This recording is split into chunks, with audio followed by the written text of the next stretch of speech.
नमस्कार बच्चों, मैं हूं गोपाल और आप देख रहे हैं आपका अपना YouTube channel science academy. Science academy में आपका स्वागत है। तो आज आपके लिए 10वीं क्लास NCERT बिहार बोर्ड के लिए चैप्टर नंबर 3.2 लेके आया हूं। 3.1 इसके पहले वीडियो में हो चुका है, तो चलिए शुरू करते हैं 3.2। ठीक है, तो आपका लेसन क्या है? 3.2। लेसन का नाम है 3.2। तो देखिए, आप पढ़ने बैठे हैं तो आप अपना बुक लेके बैठिए NCERT मैथमेटिक्स 10वीं क्लास का। ठीक है, तो इसमें जो 3.2 में जो सवाल है, देखिए पहला सवाल आपका क्या कर रहा है कि निम्न समस्याओं में रैखिक समीकरण के युग्म बनाइए और उनके ग्राफीय विधि से हल ज्ञात करें। ठीक है, तो आप जानते हैं कि किसी भी समीकरण का हल करने का अनेक विधियां हैं, जिसमें एक ग्राफीय विधि होता है, दूसरा प्रतिस्थापन, तीसरा विलोपन, चौथा बीजगणित और भी अन्य विधियां होती है, जिसमें मुख्यतः ये सभी हैं। ठीक है, तो इसमें बोला ग्राफीय विधि से हल करिए। तो जो पहले आपको दिया गया है उसका आप समीकरण बनाइए। ठीक है, उसके बाद आप हल करिए। ठीक है, यदि आप चैनल पे पहली बार विजिट कर रहे हैं तो प्लीज़ चैनल को सब्सक्राइब करें और इससे पहले वाले सभी वीडियो को देख लें। ठीक है, पूरा का पूरा पढ़ाया जा चुका है। तो देखते हैं सवाल नंबर 1 क्या है। तो सवाल नंबर 1 मैं पढ़ रहा हूँ। कक्षा 10 के 10 विद्यार्थियों के एक गणित की पहली प्रतियोगिता में भाग लिया। यदि लड़कियों की संख्या लड़कों की संख्या से 4 अधिक हो तो प्रतियोगिता में भाग लेने वाले लड़कों और लड़कियों की संख्या ज्ञात करना। ठीक है, तो आपको पता है, इसके पहले वीडियो में आप जान चुके हैं कि जब भी आपको ऐसा सवाल बनाना होता है, सबसे पहले आपको सवाल को बार बार पढ़ना होता है और उसमें देखना होता है कि हमें किसको ज्ञात करना है। ठीक है, तो इस सवाल में क्या बोला है? लड़के और लड़कों की संख्या ज्ञात करना। तो आप जानते हैं, जो ज्ञात करना उसको हम वेरिएबल यानी चर एक्स और वाई में मानते हैं। हम कुछ भी मान सकते हैं, ठीक है, लेकिन एक्स वाई में मानते हैं। ठीक है, तो एक्स वाई में मानते हैं, उसके बाद सवाल का समीकरण बनाते हैं, उसके बाद उसका हल करते हैं। और हल करने की विधि यहाँ पे ग्राफीय विधि सीखना है। आज आप सीख लीजिए। एक सवाल आपको परीक्षा में जरूर से ज़रूर आएगा और वो 5 नंबर दे के जाएगा। एक सवाल आएगा, कहेगा इसका ग्राफ खींचिए या ग्राफीय विधि से हल कीजिए। ठीक है, तो देखते हैं सवाल नंबर इसका 1 जो है, तो क्या बोला है? कक्षा 10 के 10 विद्यार्थी, नहीं तो इसमें एक लड़का लड़की, क्या बोलेंगे? माना कि लड़कों की संख्या बराबर x तथा लड़कियों की संख्या बराबर y मान लिए हैं। ठीक है, लड़के और लड़कियों की संख्या आप मान चुके हैं। तो अब आप चलते हैं प्रश्न से। तो प्रश्न में क्या बोला है? प्रश्न बोला है कि 10 विद्यार्थी शामिल हुए हैं प्रतियोगिता में। इसका मतलब लड़के और लड़की मिला के 10 हुआ। तो लड़का कितना x और लड़की कितना हुआ है, इसलिए होगा x + y बराबर 10। इसको आप बोलिए समीकरण 1। ठीक है, दूसरा क्या बोल रहा है? दूसरा बोल रहा है कि लड़कियों की संख्या लड़कों से 4 अधिक है। नहीं, लड़कियों की संख्या लड़कों से 4 अधिक है। तो लड़की आपका क्या है? y है और लड़का से 4 अधिक है। तो आपका अगला समीकरण आपका क्या बोल रहा है? पुनः प्रश्न से आप बोल सकते हैं कि लड़कियों की संख्या, तो लड़की आपका क्या हुआ है? ठीक है, लड़कियों की संख्या लड़कों से 4 अधिक, तो लड़की हो गया y, लड़का कितना x, इससे आपका है 4 अधिक।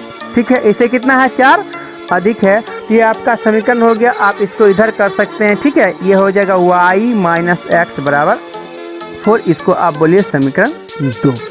ठीक है, अब आपको सवाल का बीजगणितीय रूप आपको मिल चुका। इससे पहले में आपको बोला गया था कि बीजगणितीय और ग्राफीय रूप में बताइए। तो बीजगणितीय रूप मिल गया, इसी का आप लोग ग्राफ खींचेंगे, वही इसका ग्राफीय हल होगा और इससे आपको x और y का जो वैल्यू निकलेगा वही लड़के और लड़कियों की संख्या होगी। ठीक है, तो इसके लिए आपको करना क्या पड़ता है?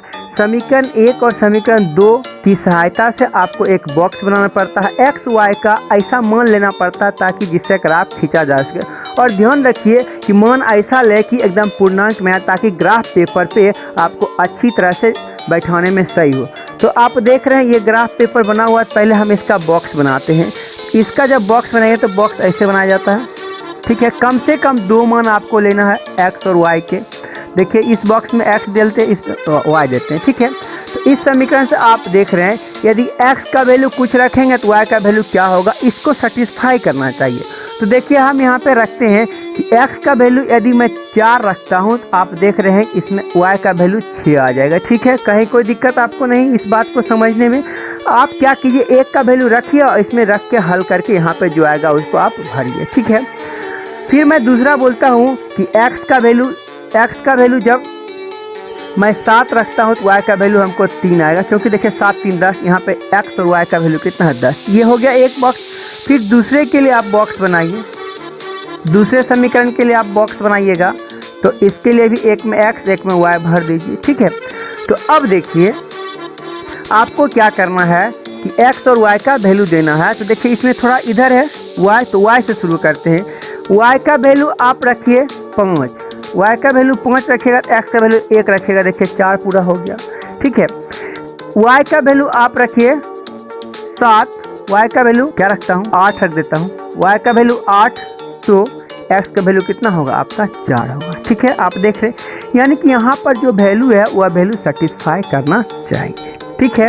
तो अब आप इस ग्राफ को समझ चुके हैं, मतलब इस बॉक्स को बनाना समझ चुके हैं। अब इसी बॉक्स से इसमें ग्राफ खींचेंगे ग्राफ पेपर पर, ठीक है। तो अब आप जानते हैं कि आपको क्या करना है, ग्राफ पेपर पे ग्राफ खींचना होता है। तो इसके लिए ग्राफ पेपर का कॉपी खोलते और आप देख लीजिए, समझ लीजिए ये पूरा बोर्ड आपका ग्राफ पेपर का कॉपी है।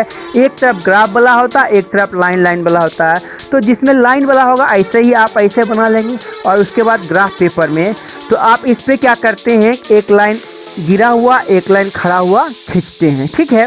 तो एक लाइन गिरा एक लाइन खड़ा आप खींचिएगा ग्राफ पेपर पे, ठीक है। मैं यहाँ पे खींच के रखा हूँ और एक बार आपको खींच के दिखाता हूँ। आप स्केल लीजिएगा, ठीक है।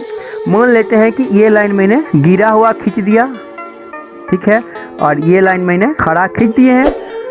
तो ये ऐसे भी बड़ा होता है, इधर भी बड़ा होता है। तो इसमें एक ऐसे तीर, इसमें ऐसे तीर, फिर इसमें ऐसे तीर और फिर इसमें ऐसे तीर लगाया जाता है, ठीक है। तो अब आप क्या करते हैं, आप यहाँ से कुछ मानक चूज करते हैं, ऐसा मानक जो ग्राफ में आ जाए। तो देखिए इसमें देखना क्या पड़ता है, हाईएस्ट कितना है लोएस्ट कितना है। तो हाईएस्ट इसमें आपको दिख रहा होगा कि 8 है, तो उसे 1 ज़्यादा ले लीजिएगा तो चलेगा, ठीक है। तो हाईएस्ट 8 है, y का वैल्यू 8 है, तो y का वैल्यू हाईएस्ट आप 9 ले सकते हैं, ठीक है। ज़्यादा भी लीजिए, मतलब सुंदर दिखने के लिए सिर्फ 1 ज़्यादा। और x का हाईएस्ट वैल्यू 7 है, ठीक है। यहाँ देखिए दोनों जगह देखिए, तो 8 ले लेते हैं, ठीक है। तो सबसे पहले इसको हम जानते हैं, इधर वाला होता है x पर डैश यानी माइनस वाला होगा, तो यहाँ से इधर वाला होता है x यानी प्लस वाला, ऊपर में जो होता है y और नीचे में होता है y डैश यानी माइनस वाला होगा तो इसके नीचे आएगा, ठीक है। यहाँ पर 0 0 होता है। अब आप इसको ऐसे ऊपर बैठा लीजिए। तो देखिए मैं क्या कर रहा हूँ, यहाँ पे बैठाता हूँ, यहाँ पे 1 है, यहाँ पे 2 है, यहाँ पे 3 है, यहाँ पे 4 5 6 7 8 और 9 तक मैंने बैठा लिया, उधर भी, ठीक है। तो ये है आपका ओरिजिन, ठीक है। 0 0 यहाँ पे होता है, यहाँ पे से 1 2 3 4 5 6 7 8 और 9 मैंने बैठा लिया। ये देखिए कम ज़्यादा भी हो सकता है, ज़रूरी नहीं है कि 9 ही हो 8 हो, जितना आपको ज़रूरत पड़े उतना आप लिखिए, ठीक है। तो अब आप इसका ग्राफ खींचिए। तो ग्राफ खींचने के लिए आपको देखना पड़ता है कि इसके लिए क्या है। x का वैल्यू देखिए 4 है, y का वैल्यू 6 है। तो आप इस ग्राफ में देखिए x पर 4 जाइए, ये x लाइन है, x पर ये 4 है और y 6 पर, यानी 4 से 6 तक जाइए, 6 तक देखिए यहाँ आ गया, यहाँ आ गया, ठीक है। वहाँ पर एक क्या डालिए, बिंदी डाल दीजिए। फिर दूसरे के लिए x का 7 और y का 3, तो फिर से देखिए x का 7 और y का 3, x का 7 y का 3, देखिए यहाँ से आप देखिए यानी कि ये लाइन आ गया, ठीक है।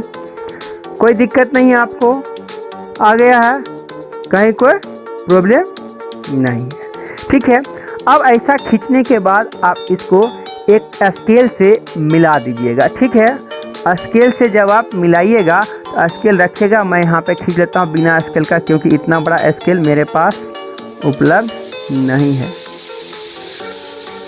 ठीक है। ऐसे करके खींच दीजिएगा और यहाँ पे ऐसे तीर दे दीजिएगा इस बिंदु का नाम जो आपने लिखा था, क्या है इसका 4 और 6 है, यहाँ पे लिख दीजिएगा।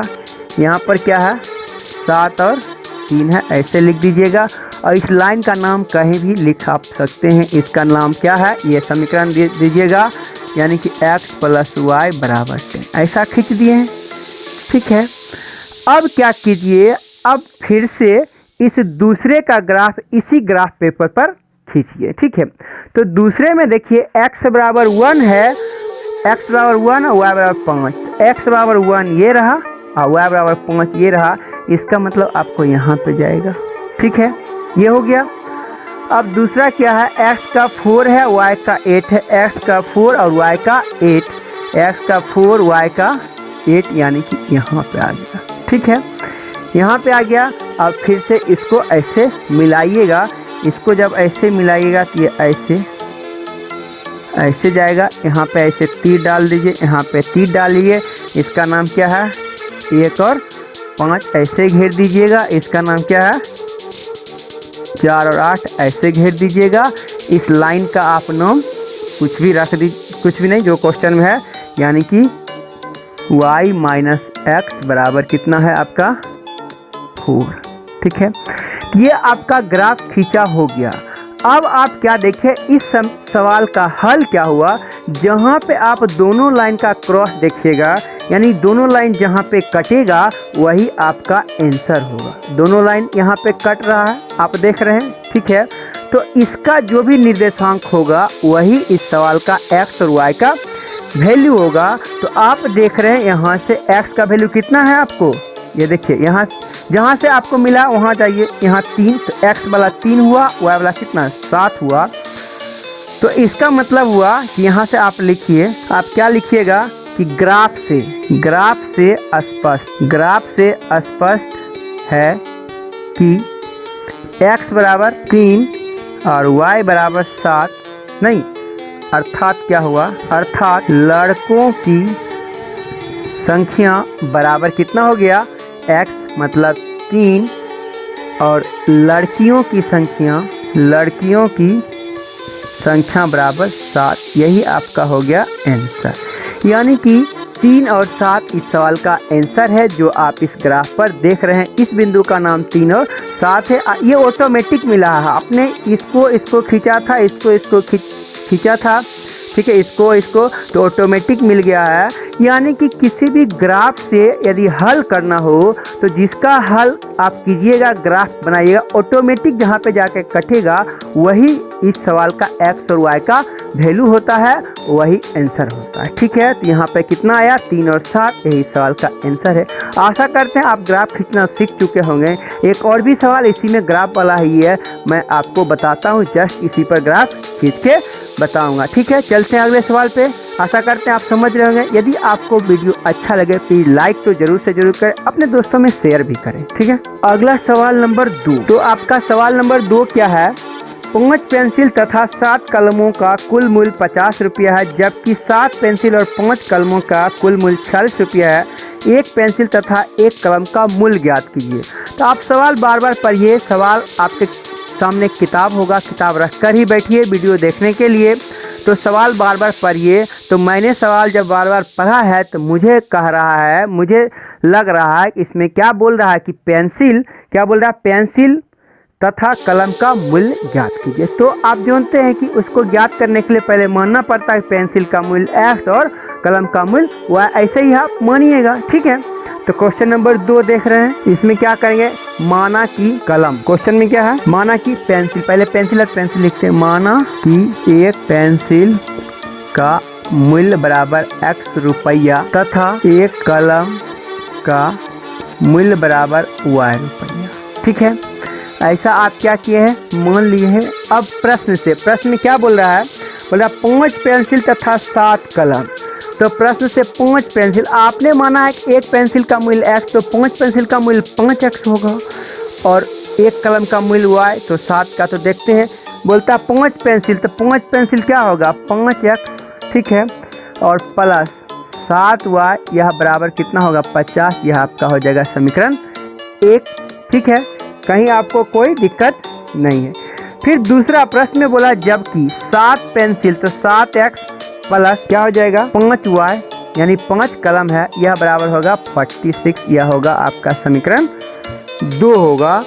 तो अब आप समीकरण निकाल चुके हैं। अब इस समीकरण से आप क्या कीजिएगा, फिर से x और y का वैल्यू बैठाइएगा। ठीक है, x और y का वैल्यू बैठा के आप क्या कीजिएगा, इस सवाल में आप क्या करते हैं, इसका आंसर निकालते हैं। ठीक है, तो सबसे पहले मान लेते हैं कि इसमें क्या है। सबसे पहले इसको बनाने के लिए क्या करते हैं, आप y का वैल्यू रखिए 0। देखिए y का वैल्यू जब 0 रख देंगे तो x का वैल्यू कितना आ जाएगा, 10 आ जाएगा। देखिए आप यहाँ से करके देख लीजिए। ठीक है, y का वैल्यू 0 तो x का वैल्यू 10 आ गया।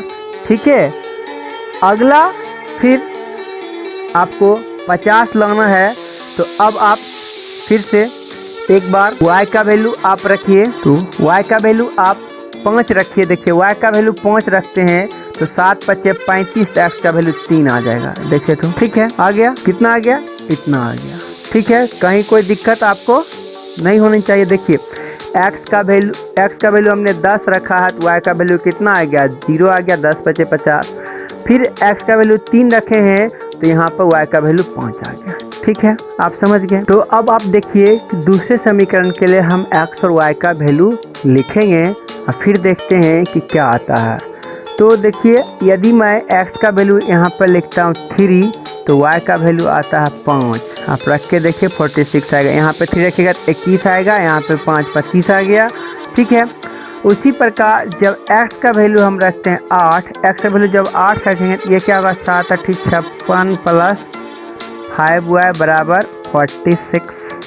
ठीक है, अब इसको जब उधर ले जाएंगे तो 5y बराबर 46 माइनस 56 बराबर -10। तो y बराबर कितना आया, -10 बटा में 5, इसको काटेंगे तो आएगा -2। तो ऐसे करके हल करके निकाल लेंगे तो यहाँ पर कितना आ गया, -2।